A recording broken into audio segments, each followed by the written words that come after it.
Welcome to another episode of the Chiro Hustle podcast. Today we have Dr. Jennifer Norbits coming in from Sarasota, Florida. Is that right? Yeah, that's right.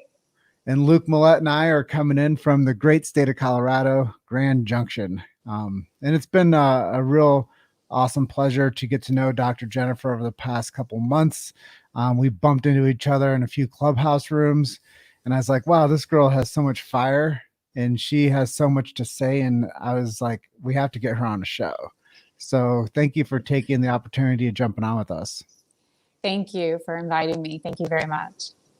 Well, I know that you're going to be able to help a lot of people with your story of chiropractic and where you've started from and where you are today. Maybe you can just share with us briefly your chiropractic story and what got you into this beautiful profession. Honestly, I started as a kid in chiropractic and was adjusted when I was 7 years old. And even patients today look at me strange when I say I minimally get adjusted one time a week, always and forever. And if I get a cough, a cold, all those kinds of things, I get adjusted. Chiropractic has been like my end all be all. So I can't even, my mother went in, she had a low back challenge and the chiropractor had educated her as to why she should get her children adjusted. And I've been getting adjusted ever since. So even now at 50 years old, and especially now with everything that we've had in the last like 2020, I don't know if we can swear on here, but shit show. I definitely get adjusted and wouldn't miss a week. So, and there's times I might get more than that. But yeah, chiropractic is completely my jam. That's awesome. I think that it's wise for people to understand getting checked and adjusted regularly is one way to keep the body optimized with the nervous system that functions well, and another way to keep the body functioning biomechanically. And I think that both those things are super important for longevity and enjoyment of life, that we have to really pay attention to those things and not just like have somebody try to take care of us when we don't feel good. Right. That's such a big thing. I mean, there's the challenge with chiropractic is you can walk into so many different offices and have something completely different. And it's called chiropractic, which can confuse our population as to what is chiropractic. So when I go in, and right now I cover a lot of offices. I even did chiropractic in Portugal when I traveled last year. And it's funny, the Portuguese, even though I don't speak their language, they got it easier than we do sometimes here in the States. And it all is just above, down, inside out. What made the body heals the body. Your brain runs and controls every single thing. And all I'm going to do is remove the nerve interference so your body can heal from inside out.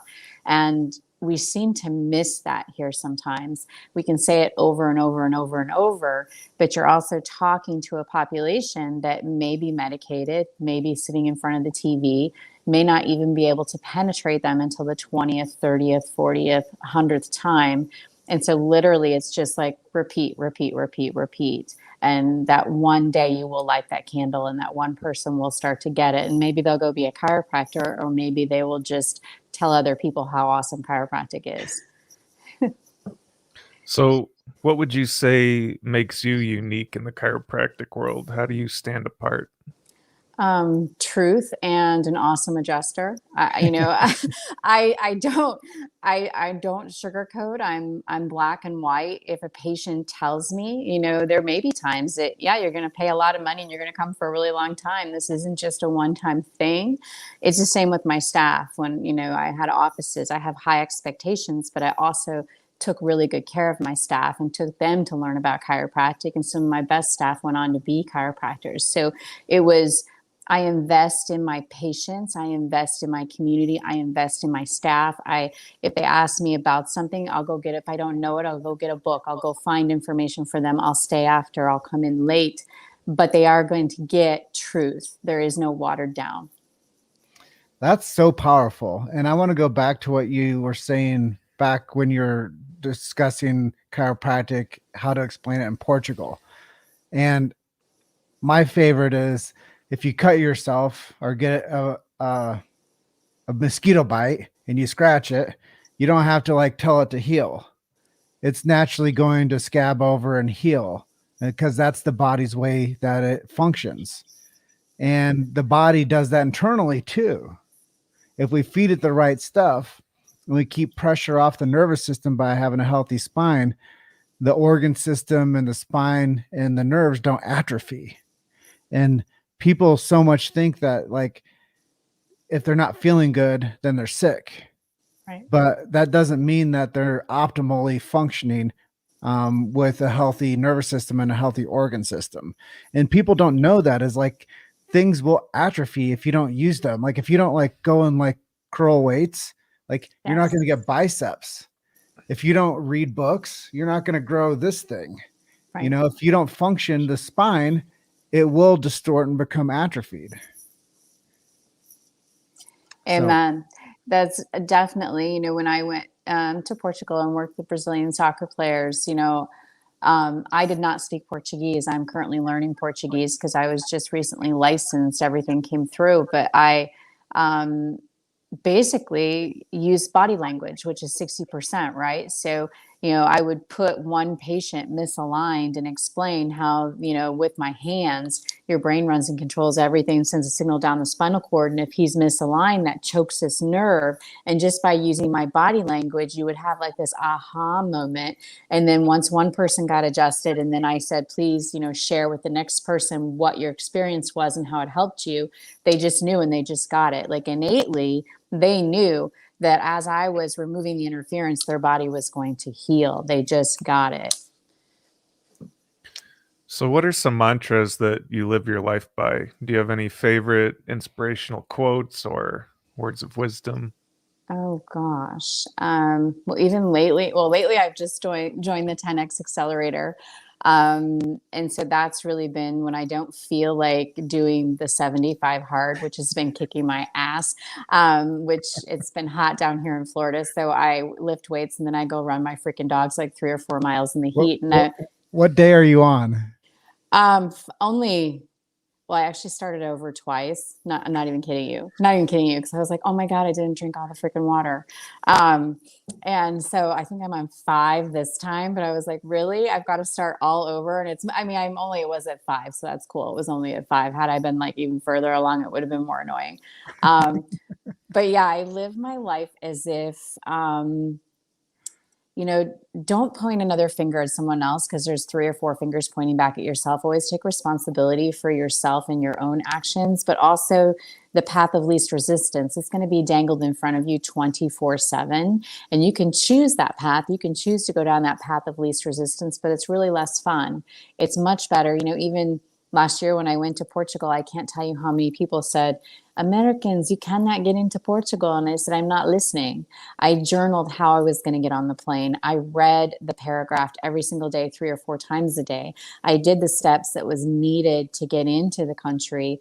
And then I got out, and then I came back and got my dogs and went for 4 months. But that's been anything in life. If somebody tells me, no, I can't do it, I find a way to do it. It's almost more encouraging when they tell me it can't be done. I like that. I like that you take action. Action is something that a lot of people need to do a little bit more.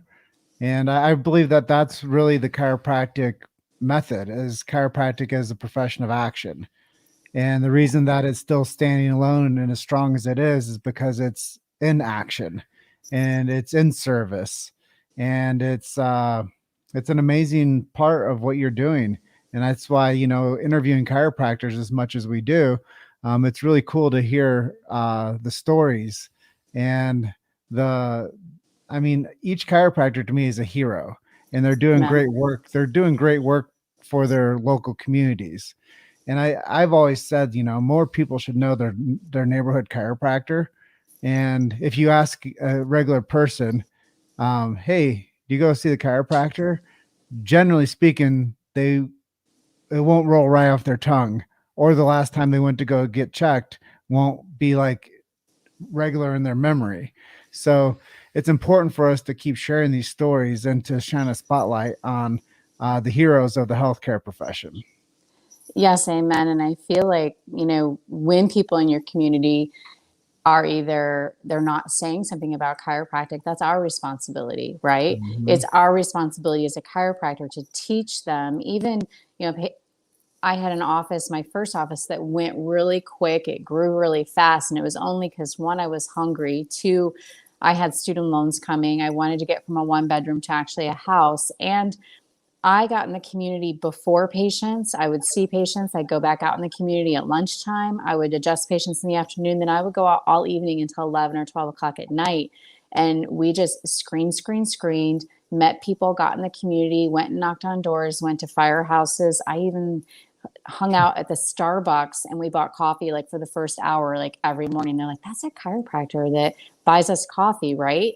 And it may have not even gotten a patient from it, but what you start to do is become this obsession in the community where everybody's like, that's a chiropractor again. She's at the freaking Walgreens now. She's taking blood pressure. Oh my God, now she's at the fair, or now she's doing a talk at Barnes and Noble. But when you start to, like, those first 5 years, you don't know if your business is going to make it. You don't know if you're going to eat, but it's your job to serve as many people as possible, shake as many hands, kiss as many babies, and get the freak out there and basically just change lives. And they're not going to know unless they hear your voice, and you're going to do it wrong. You're going to screw it up completely, and you'll have people get upset at you, but then you start to do it right eventually. And then you do it wrong again, and then you do it right again.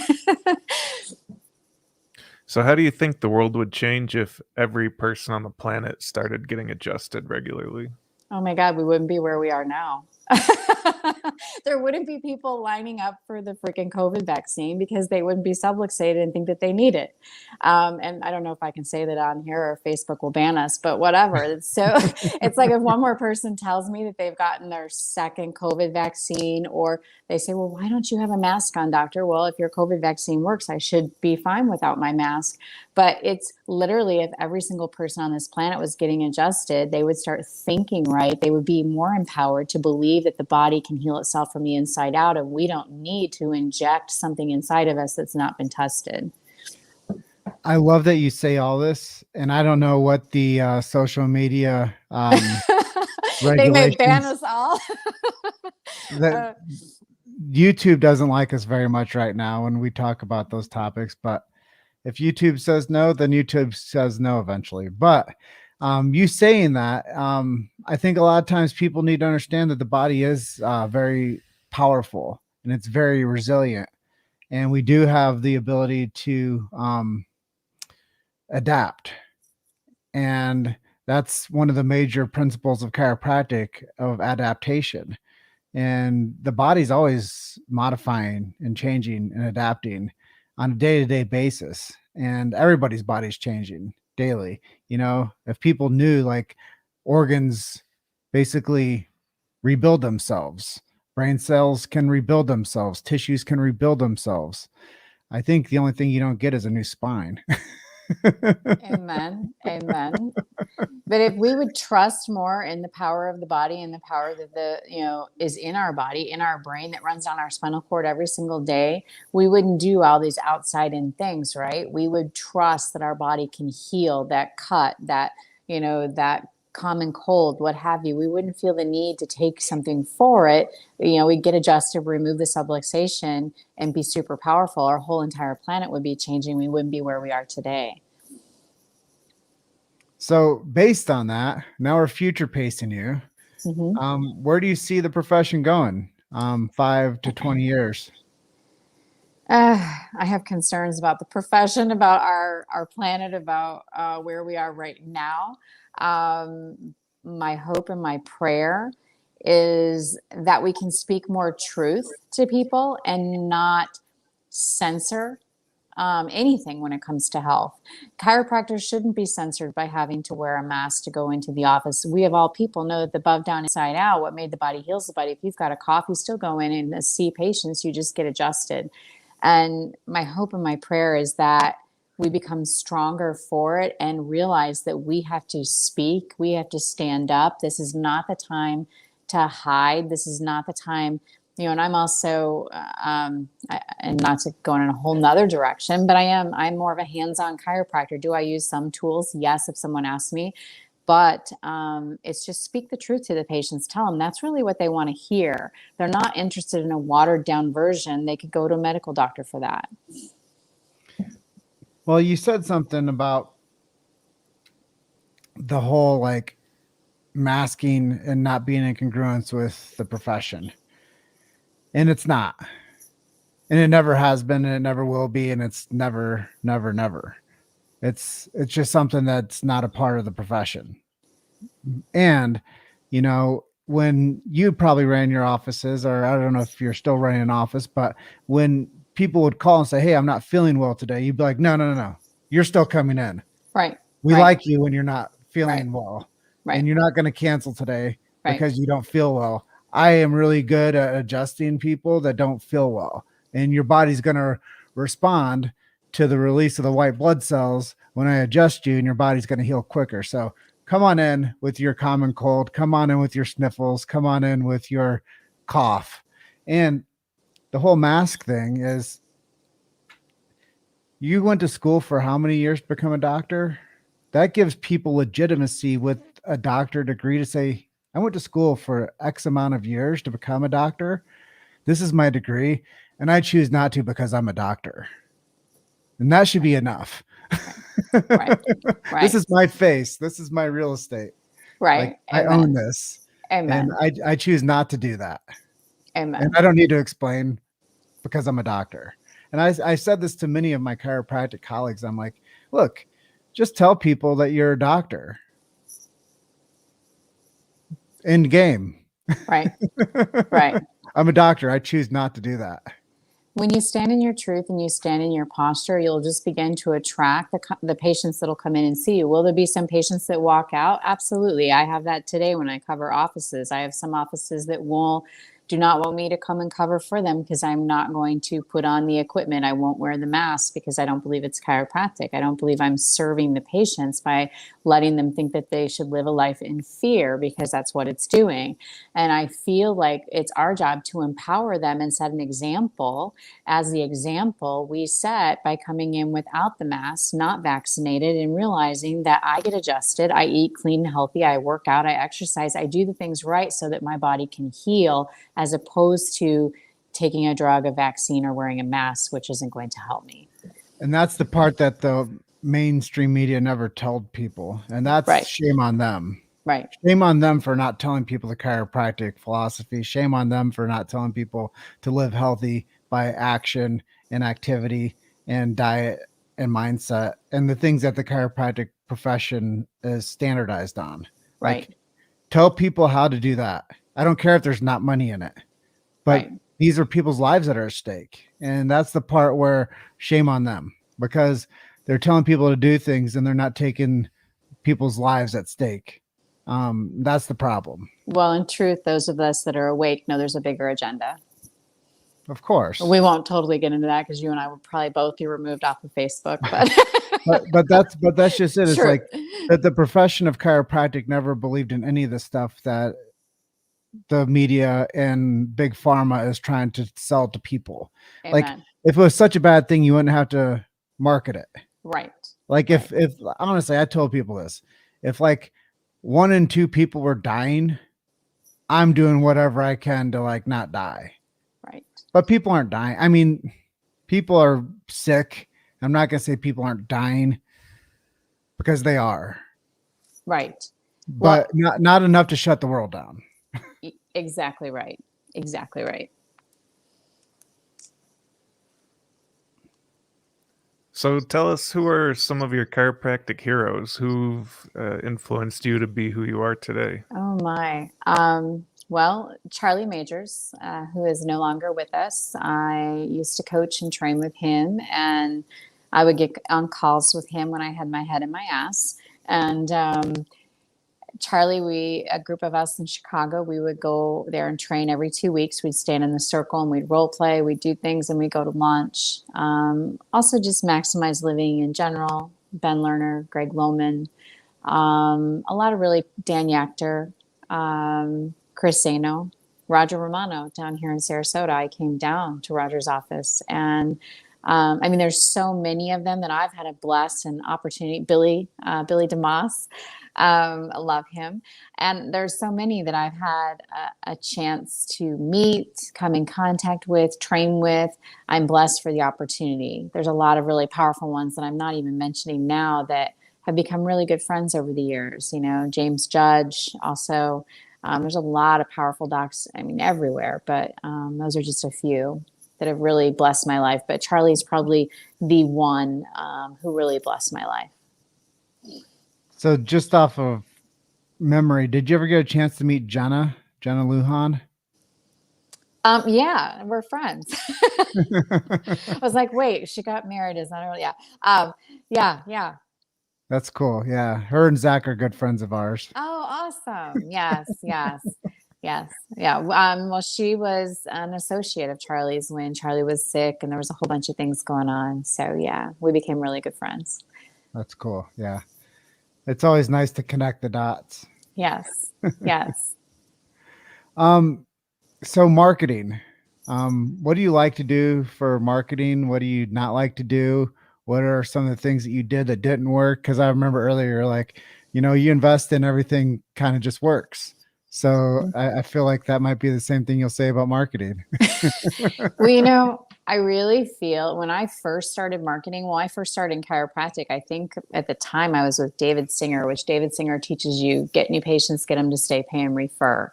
I'd also trained with some doctors out of Louisville who said, you've got an hour, go get a new patient. And I went to Walmart and found a greeter, and I picked like some random thing that I didn't think that they could find. So I'd have enough time to talk to them and close and book them and bring them back to the office. But literally, like, I feel like all things work if your head is in the game. And even if you don't have, like, you can go do a screening and feel like you completely sucked at it. Nobody came in from the screening, but just because you put the energy out there and you show up on Monday, someone's going to freaking walk into the office because you're doing the do.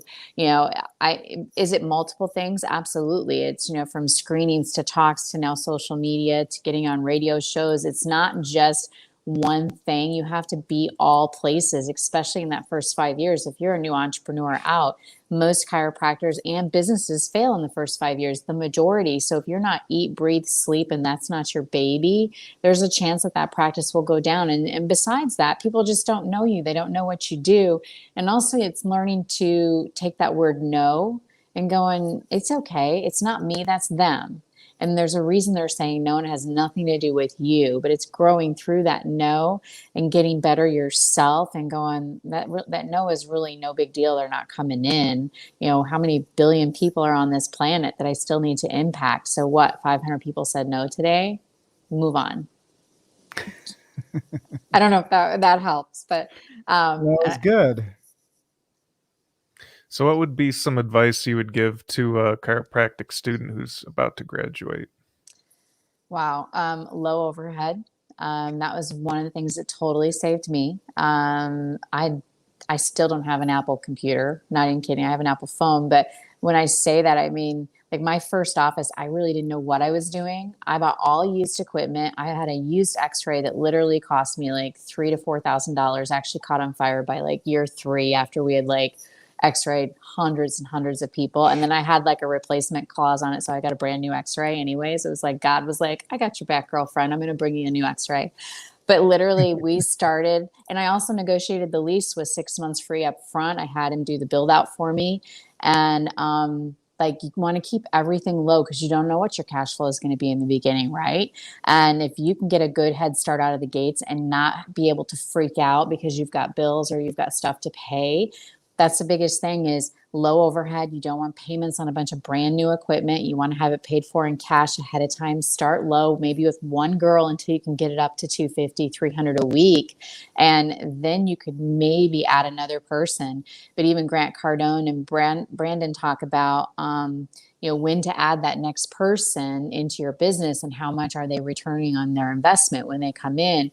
For anything, I say it's low overhead. Don't go buying cars and houses and all that. Like, if you buy a car, you should have 3 times that in the bank and 3 times that in the savings. If you don't have it, don't get it. Don't get a payment, because you got to look good in a Mercedes because now you're a freaking doctor. You can drive the Honda, you can drive the Jeep, you can drive the whatever until you get there, because getting there isn't like I had a good 6 months. Even for myself, I think we went from like 0 to 250 patients a week in 6 months. And then we were growing.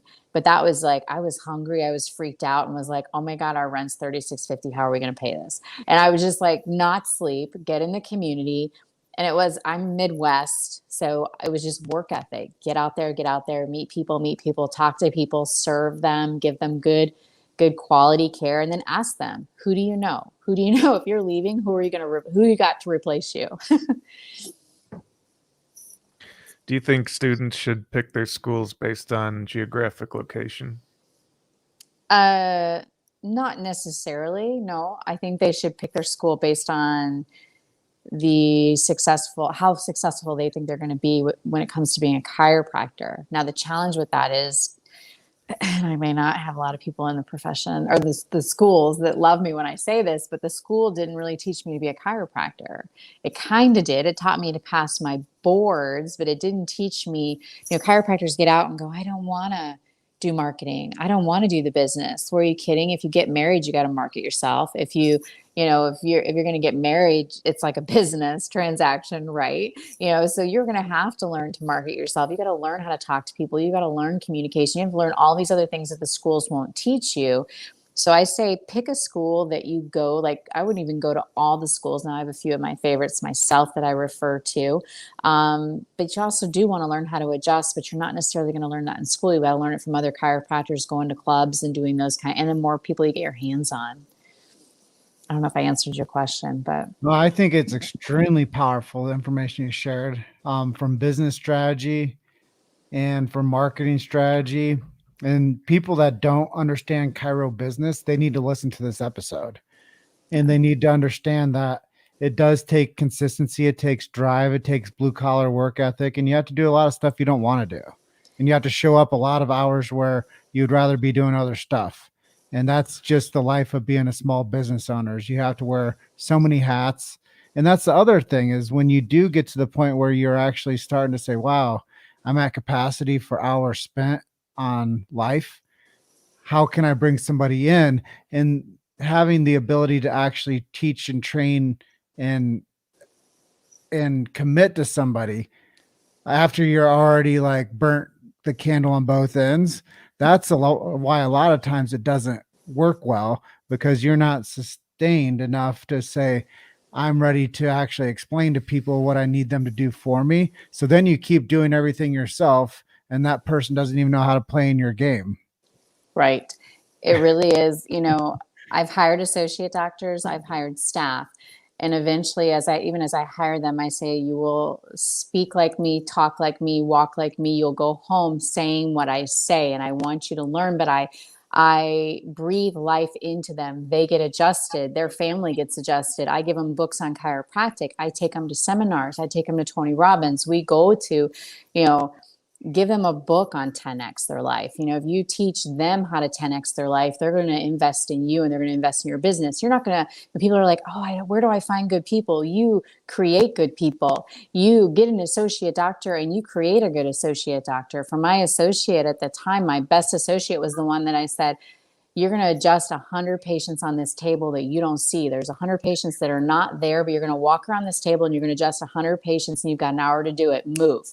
But it taught him to visualize and to see 100 patients are coming in today to see him. They're going to lay on this table. They're going to flip over. You're going to adjust them on their side and their back. There's really nobody there, but you're putting it out there. You're learning to visualize and you're learning to move. And he became the best doctor just by practicing and repeating and being coachable and being teachable. But when they say, I can't find good staff, you create good staff.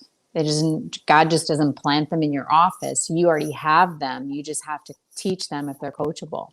Amen. I think that's so important, that people need to be able to articulate that the perfect partner, Luke, it took time to get us to be able to do great stuff.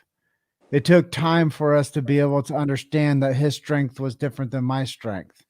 It took time for us to be able to say, who can we have now come help us? It took time to make that ideal person show up, because as you know, people look good for the first 3 days. And then you're like, who is this person? Day 4. You're like, you showed up on day 4 and you're not the person that I met during the 2 interviews, and the first like 3 shifts, and now whoa. So I think a lot of it is you do have to find a lot of people that aren't your ideal candidate for the first like 3 shifts and learn how to work with them. They say you should hire 3 people for every position, and the third person that you hire is going to be the one that works out. We used to do group interviews, and when we did group interviews, literally we would have 100 or so people come in. They'd have to pop up and give a 30-second story of why we should keep them, and then we gave them a clipboard that I knew it might not come back, and they had I think it was an hour to go meet 15 people and come back with their names, number, and information. Some people wanted to vomit on themselves, and we knew they weren't coming back, and neither were our clipboard, but it was hiring those people. Plus, everywhere you go, I go to Starbucks and I'd hire a ton of people from Starbucks because they know how to greet you, how to say hi. They have a good training program, and they're awake. They have energy. And if I've got somebody awake with energy, I can train anything. Yeah, I think coffee culture is really important. People that work in the service industry, I was a bartender. Yes. I know Yes. that people that pay attention to details that are busy as heck, Yes. like they always say, if you want something done, give it to a busy person. Amen. Like Amen. I've never met a coffee person that doesn't like hustle. Right. Like, they know where all the milks are, all the pumps are. They know where the recipes. They know how to get like something that would take me like 30 minutes. They're doing in like 17 seconds. I'm Yes. like, how did Yes. they know where like the blender was, and how did they wash the blender, and how did they charge people, and how did they like greet 25 people? And how did they write everybody's name on there? It's like, wow. Right. Like, And that industry is impressive because yes. their bottom line is production and service. Yes. Yes. And when you understand business of chiropractic, it's also production and service. Yes. Exactly right. So Exactly right. whenever you see a good business, yeah, I think it's important for people to like mentally model that, Right. and to, in a lesser term, give people an upgrade for their potential for where they work. Right. Yeah, we mimic model master and just practice and repeat and practice and repeat. And with your staff, you may not want to do a staff meeting every single week, but our staff had to bring in their stats and show them to us if they sucked, if they were up, and then we had to role play. And the more you practice, the more you're going to be better with the community. So let me ask you this. I know we're coming up to the edge of our time together, but Yes. what struggles have you had? Like what are like some of your like things that have challenged you over your career? Um, Gosh, let's see. There's a host of things. As you grow, you get more shit, right? So you can stay in your bubble and you can choose not to grow. And have I had board complaints? Absolutely, yes, positively. Have I been in front of the board? Absolutely, positively. Have I had the board show up to my office? Yes, I have. It would be those moments when the board says, patient said that you could cure cancer. And I'm like, well, that's not what I said, but this is what actually happened. But when you start to get out there and you start to meet people, not everybody is going to like your energy, and you're going to get some negative feedback. And it's how you handle that negative feedback when it comes at you. You can choose to let it shut you down, and it may shut you down for a season, or it may shut you down for a month or a week or an hour or 5 minutes, the better you become. And Charlie would talk to us about this, and Tony Robbins talks about your state. When you get a piece of bad news, how long do you stay there? As you're going to take hits, you're going to have stuff that has happened. I have, and I think you were in the group when we were on, what is it, Clubhouse, when I said, about my marriage and about how we had also been homeless, and I had lived in a Land Rover for 30 days, and that led to our divorce. And we had a whole host of things happen, and we lost 3 businesses. And then behind that came the loss of my marriage. And I was literally on my knees asking God, like, what? And sometimes God sees things that we don't see. God will, at the time, I didn't want to leave my marriage because I was a Christian. And I thought, well, that's not the Christian thing to do. But God sees things that we don't see. He hears things we don't see. He knows things that we don't know. And he'll keep having things happen if we don't see it and we don't recognize it and we don't change it. And I had girlfriends that said, "You'll be so grateful for this divorce." And I thought, well, that's an awful thing to say. And I got divorced. And at the time, my husband, his biggest complaint to me was, "You just work. You just work 24/7. You never want to have joy. You never want to have fun." So my divorce was final, and I updated my passport, and I said, "Screw it. I am going to Portugal, or I'm going to Brazil, or I'm going somewhere." And then the scandemic starts, right? And my mother's like, "Well, you can't go." And I said, "Of course I'm going." And I went, and I got on a plane, and I didn't speak the language. I didn't know what I was doing, but it developed a whole new muscle. It developed a muscle I didn't have before. I found Jennifer after like 50 years. I turned 50 and in Portugal, and I found me again. And I didn't have that person the whole time.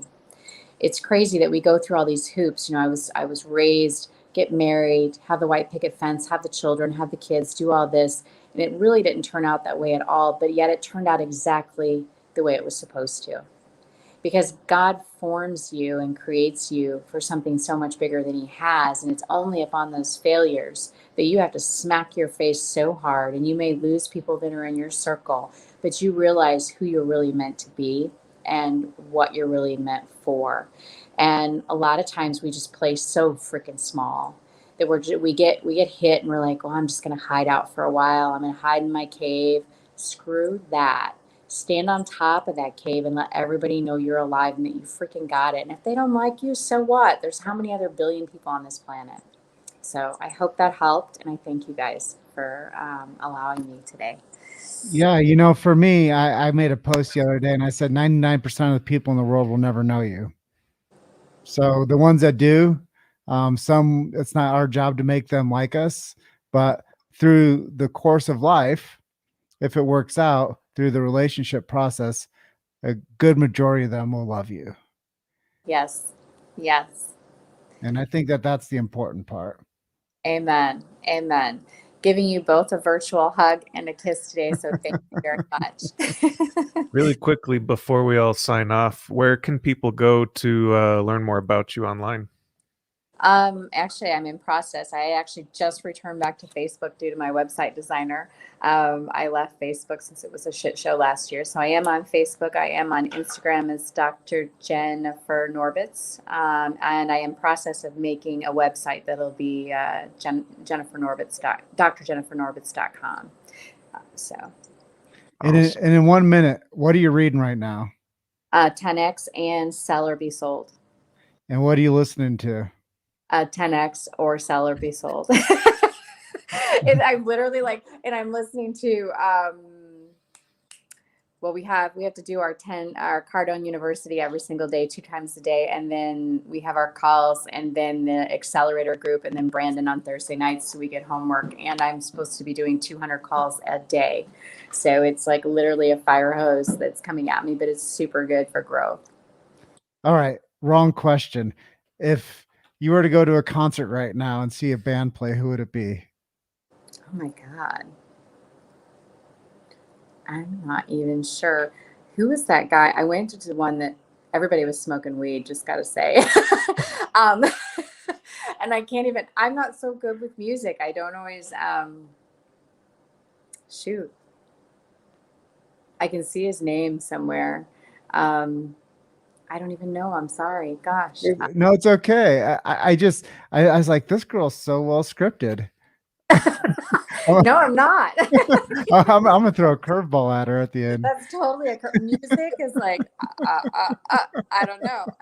You're like, I'm reading this book, I'm listening to this podcast, I'm doing these types of things. Right. But the thing I pulled away from that is you're very driven, and I bless you for doing 200 phone calls a day, and I think that that's very ambitious, and I think that you're 10xing your life, and you're learning how to live by your own code, which I think is extremely important. And we're just really thankful that you were our guest today, and you shared some of your life with us, and talked to us about your struggles, and some of the great things about this beautiful profession of chiropractic. Thank you. Thank you both very, very much for today. Thank you for being our guest, and we want you to enjoy the rest of your afternoon. Thank you. Bye, guys. Talk to you See ya. soon.